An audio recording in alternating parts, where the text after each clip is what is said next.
You know that feeling in your chest when someone you care about pulls away? That sinking weight, that burning question in your head. What did I do wrong? Should I explain myself? Should I go after them before they're gone forever? It's a storm that eats at your dignity and convinces you that maybe, just maybe, if you chase, if you beg, if you pour out every reason why you're worth staying with, they'll change their mind. But here's the truth that most men never learn until it's too late. The moment you start chasing, the moment you start pleading, the moment you start justifying yourself, you've already lost something far greater than her. You've lost yourself. And that's the wound I want to open here with you. Because if you're watching this, I know you've been burned. Maybe a woman stopped texting back. Maybe a friend turned cold. Maybe a boss overlooked you. And in that silence, you felt the desperate urge to run after them, to convince them of your worth. But chasing is a confession. Begging is an admission. Justifying is surrender. These are the acts of a man who doesn't yet know the power of restraint. The Stoics taught this thousands of years ago. Marcus Aurelius wrote, "The tranquility that comes when you stop caring what they say, or think, or do, only what you do." Do you see it? He's not telling you to withdraw from life, but to withdraw from the desperate need to explain yourself to others.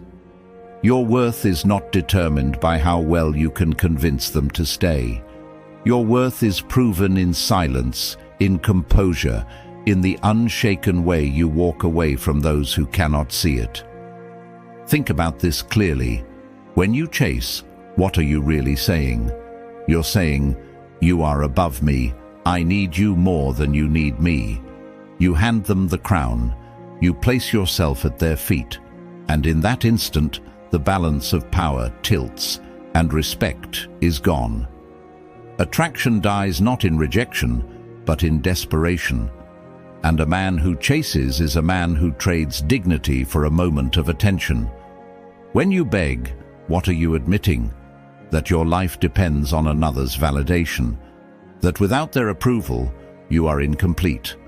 But Epictetus warned us against this trap when he said, "If you want to improve, be content to be thought foolish and stupid." In other words, stop performing for them. Stop needing them to agree. Stop asking them to validate your worth. The man who begs is a man who has forgotten that he can live without anyone else's permission. And justifying? That's the subtlest poison of all. When you explain and defend your every move, you're putting yourself on trial before people who were never your judge. You're saying, "Please understand me. Please see that I'm right. Please don't misinterpret me." But here's the harsh truth. The moment you explain yourself too much, you shrink. You give away your authority. You stop being a man who acts, and you become a man who pleads for his actions to be excused. Seneca said, "A man who suffers before it is necessary suffers more than is necessary." Over-explaining is just that, suffering twice, once in your action and again in your insecurity. So, what's the alternative? It's silence, it's presence, it's self-control. It's the quiet dignity of knowing that you never need to chase what is not aligned with you. You never need to beg for what is slipping away. You never need to justify what was done with clear intention. You move forward. You hold your frame. You let the world adjust to your pace instead of sprinting after what runs from you. This doesn't mean you don't care. It doesn't mean you never fight for anything. It means you refuse to fight from weakness. You refuse to fight from desperation. The Stoics were warriors, emperors, slaves who became teachers. They knew about loss, rejection, betrayal, but their power came from a simple truth.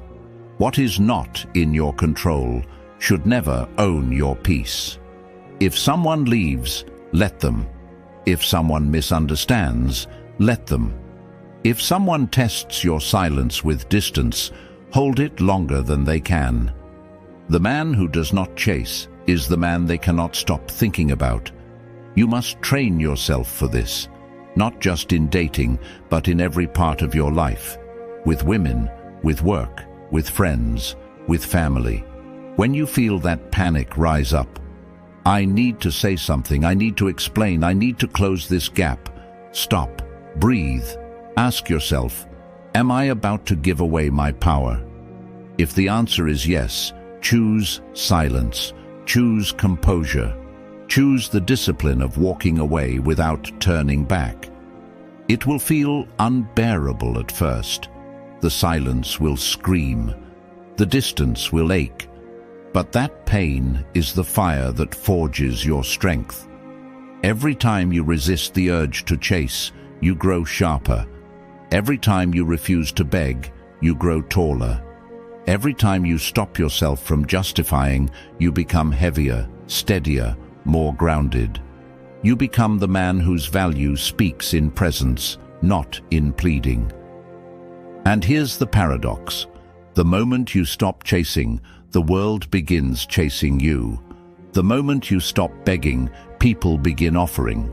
The moment you stop justifying, your word becomes iron.